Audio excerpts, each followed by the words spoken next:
ಇಲ್ಲಿ ತೊಗೊಂಬಂದು ನಿಲ್ಲಿಸಿದ್ದಾರೆ. ಅದನ್ನು ಎಲ್ಲ ಕಾರ್ಯಕರ್ತರು ಒಪ್ಪಿಕೊಂಡು ಅವರ ಕ್ಯಾಂಡಿಡೇಟ್ ಅನೌನ್ಸ್ ಆದಮೇಲೆ ನಾವು ಯಾರೂ ಅದನ್ನು ವಿರೋಧ ಮಾಡಲಿಕ್ಕೆ ಹೋಗಲಿಲ್ಲ.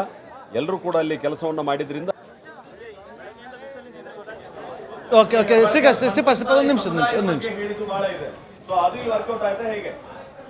ಒಂದು ಸಮುದಾಯಗಳ ಆಧಾರದ ಮೇಲೆ ಇವತ್ತು ಲೋಕಸಭೆ ಚುನಾವಣೆ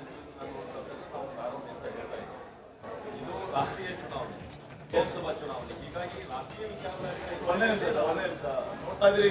ಭಗವಂತ ಖೂಬಾ ಅವರು ಈಗ ಮತ ಎಣಿಕೆ ಕೇಂದ್ರದಿಂದ ಹೊರಗೆ ಹೋಗ್ತಾ ಇರುವಂತ ದೃಶ್ಯ. ಬೀದರ್ನಲ್ಲಿ ಭಾರಿ ಸೌಂಡ್ ಮಾಡಿದ್ದು Sagar Khandre versus Bhagwanth Khuba. Central minister ಆಗಿದ್ದಂಥವ್ರು Bhagwanth Khuba ಯಾವ ರೀತಿ ಎಸ್ ಒಂದು ನಿಮಿಷ ಬರ್ತೀನಿ ನೋಡಿ. ಪ್ರಮುಖವಾಗಿ ಬೀದರ್ ಅತ್ಯಂತ ಕಿರಿಯ ಅಭ್ಯರ್ಥಿಯಾಗಿ ಗುರುತಿಸಿಕೊಂಡಿದ್ದು ಸಾಗರ್ ಖಂಡ್ರೆ. ಅವರು ಇವತ್ತು ಸಂಸದರಾಗಿದೆ, ಆದರೆ ಅತ್ಯಂತ ಕಿರಿಯ ಸಂಸದರಾಗಿ ಅವರು ಗುರುತಿಸ್ಕೊಳ್ತಾರೆ ನೋಡಿ. ಭಗವಂತ ಖೂಬಾ ಅವರು ಕೇಂದ್ರ ಸಚಿವರಾಗಿದ್ದಂಥವರು, ಅವರು ಇವತ್ತು ಹೊರ ನಡೀತಾ ಇದ್ದಾರೆ. ಮತ ಎಣಿಕೆಯ ಕೇಂದ್ರದಿಂದ ಹೊರಗಡೆ ನಡೀತಾ ಇರುವಂಥ ಲೈವ್ ದೃಶ್ಯವನ್ನು ಗಮನಿಸಿದ್ರೆ ಮತ್ತೊಂದು ಕಡೆ ಸಂಭ್ರಮಾಚರಣೆ ಮುಗಿಲು ಮುಟ್ತಾ ಇದೆ ಎಲ್ಲ ಕಡೆಯೂ ಕೂಡ. ಸುಭಾಷ್ ಸರ್, ನನ್ನೊಂದು ಪ್ರಶ್ನೆ ಸರ್, ಈಗ ನಾನು ಹೊರಗಡೆ ಹೋಗಿ ಜಸ್ಟ್ ಹಾಗೆ ಗ್ಲಾನ್ಸ್ ಮಾಡ್ತಾ ಬಂದಾಗ ನೋಡಿ, ಅಲ್ಲಿ ಎನ್ ಡಿ ಎ ಒಕ್ಕೂಟ 289, ಅದು ಡೌನ್ ಆಗ್ತಾನೆ ಇದೆ. ಇಂಡಿ ಒಕ್ಕೂಟ 235. ಇಲ್ಲಿ 20ರಿಂದ 30 ಕ್ಷೇತ್ರಗಳಲ್ಲಿ ಮಾರ್ಜಿನ್ ಇದೆಯಲ್ಲ, 5ರಿಂದ 10,000. ಇದು ಇನ್ನೂ ಮುಂದಿನ ಹಂತದಲ್ಲಿ ಡೌನ್ ಆಗುವಂಥ ಸಾಧ್ಯತೆ ಇರುತ್ತೆ. ಅಲ್ಲಿಗೆ ಹತ್ರ 265ಕ್ಕೆ ಬರ್ತಾರೆ. ಯಾವ ಒಕ್ಕೂಟ ಕೂಡ ಸಿಂಗಲ್ ಲಾರ್ಜೆಸ್ಟ್ ಪಾರ್ಟಿ ಆಗೋದಿಲ್ಲ.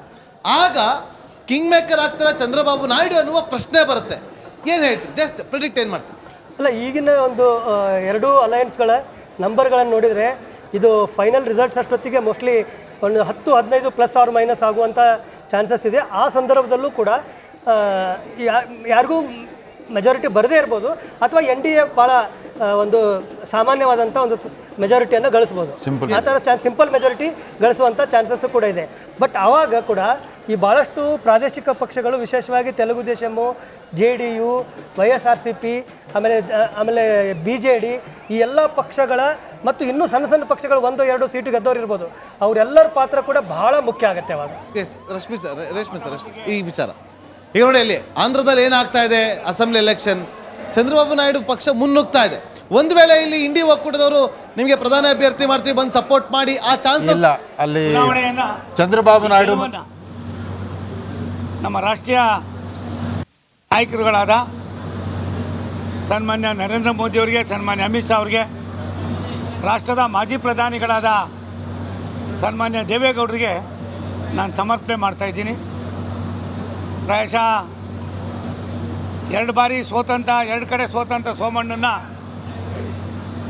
ಮತ್ತೆ ನನಗೆ ಮುಖ್ಯವಾಹಿನಿಗೆ ತರುವುದರ ಮುಖೇನ ನಮ್ಮ ರಾಷ್ಟ್ರದ ನಾಯಕರಾದ ಸನ್ಮಾನ್ಯ ಅಮಿತ್ ಶಾಜಿಯವರು ಅವರೇ ಸ್ವತಃ ಮತ್ತೆ ಡೆಲ್ಲಿಗೆ ಕರೆಸಿ ನನಗೆ ಹೇಳಿ ಇವತ್ತು ಅವಕಾಶವನ್ನು ಕಲ್ಪಿಸಿಕೊಟ್ರು. ನಮ್ಮ ರಾಷ್ಟ್ರದ ಎಲ್ಲ ನಮ್ಮ ಪಕ್ಷದ ನಾಯಕರುಗಳಿಗೆ, ರಾಜ್ಯದ ನಮ್ಮ ನಾಯಕರಾದ ಸನ್ಮಾನ್ಯ ಯಡಿಯೂರಪ್ಪನವ್ರಿಗೆ, ಸನ್ಮಾನ್ಯ ಹಿರಿಯರಾದ BL ಶಂಕರ್ ಅವರಿಗೆ, ವಿರೋಧ ಪಕ್ಷದ ನಾಯಕರಾದ ಅಶೋಕ್ರವ್ರಿಗೆ, ರಾಜ್ಯಾಧ್ಯಕ್ಷರಾದ ವಿಜಯೇಂದ್ರ ಹಾಗೂ ಎಲ್ಲರಿಗೂ ಕೂಡ ನಾನು ನನ್ನ ಧನ್ಯವಾದಗಳನ್ನ ಸಮರ್ಪಣೆ ಮಾಡ್ತೀನಿ. ಒಂದು ಚುನಾವಣೆ ನಾನಿಲ್ಲಿ ಯಾಕೆ ಬಂದೆ, ಏನು ಬಂದೆ ಅನ್ನೋದಕ್ಕಿಂತ ಹೆಚ್ಚಾಗಿ ನನ್ನ ಆರಾಧ್ಯ ದೈವ, ನಡೆದಾಡುವ ದೇವರು ಪರಮ ಪೂಜ್ಯ ಸಿದ್ಧಗಂಗೆಯ ಡಾಕ್ಟರ್ ಶಿವಕುಮಾರ ಮಹಾಸ್ವಾಮಿಗಳವರಿಗೆ ನಾನು ಮಾಡಿದಂಥ ಅಳಿಲು ಸೇವೆನೋ ಏನೋ ನನಗೆ ಗೊತ್ತಿಲ್ಲ. ಅದೇ ರೀತಿ ಪರಮ ಪೂಜ್ಯ ಆದಿಚುಂಚನಗಿರಿಯ ಪರಮ ಪೂಜ್ಯ ನನ್ನ ಆರಾಧ್ಯ ದೈವ ಡಾಕ್ಟ್ರು ಬಾಲಗಂಗಾಧರನಾಥ ಮಹಾಸ್ವಾಮಿಗಳವರ ಅವರೀರ್ವರ ಕೃಪಾಶೀರ್ವಾದದಿಂದ ಮತ್ತೆ ನನ್ನನ್ನು ರಾಜಕೀಯವಾಗಿ 2 ಕಡೆ ಸೋತಂಥವ್ರನ್ನ ಇವತ್ತು ಲವಲವಿಕೆಯಿಂದ ಸಾಮಾನ್ಯ ಜನರ ಕೆಲಸವನ್ನು ಮಾಡೋದಕ್ಕೆ ಅವಕಾಶವನ್ನು ಕಲ್ಪಿಸಿಕೊಡೋದಕ್ಕೆ ಅವರೀರ್ವರ ಮತ್ತು ಇನ್ನಿತರ ಎಲ್ಲ ಮಹಾಸ್ವಾಮಿಗಳವರ ಕೃಪಾಶೀರ್ವಾದವು ಕೂಡ ನನಗೆ ಸಾಕಷ್ಟು ಆಗಿದೆ. ವಿಶೇಷವಾಗಿ ಮಾಧ್ಯಮದ ತಮಗೆಲ್ಲರಿಗೂ ಕೂಡ ನಾನು ನನ್ನ ಧನ್ಯವಾದಗಳನ್ನ ಸಮರ್ಪಣೆ ಮಾಡ್ತೀನಿ. ದೇಶದ ವ್ಯವಸ್ಥೆಯಲ್ಲಿ ಸನ್ಮಾನ್ಯ ನರೇಂದ್ರ ಮೋದಿಯವರ ಜನಪರ ಕಾರ್ಯಕ್ರಮಗಳು ನನ್ನ ಹಿಂದೆ ಇದ್ದಂಥ ನಮ್ಮ ಹಿರಿಯರಾದ ಹೌದು.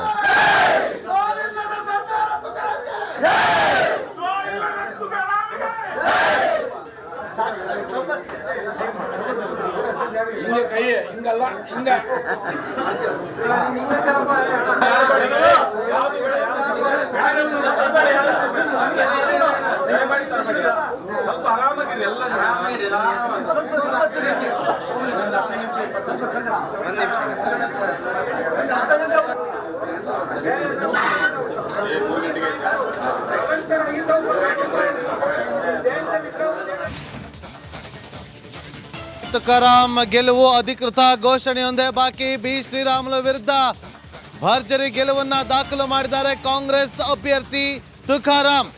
ಕಾರ್ಯಕರ್ತರ ಜೊತೆಯಲ್ಲಿ ತುಕಾರಾಂ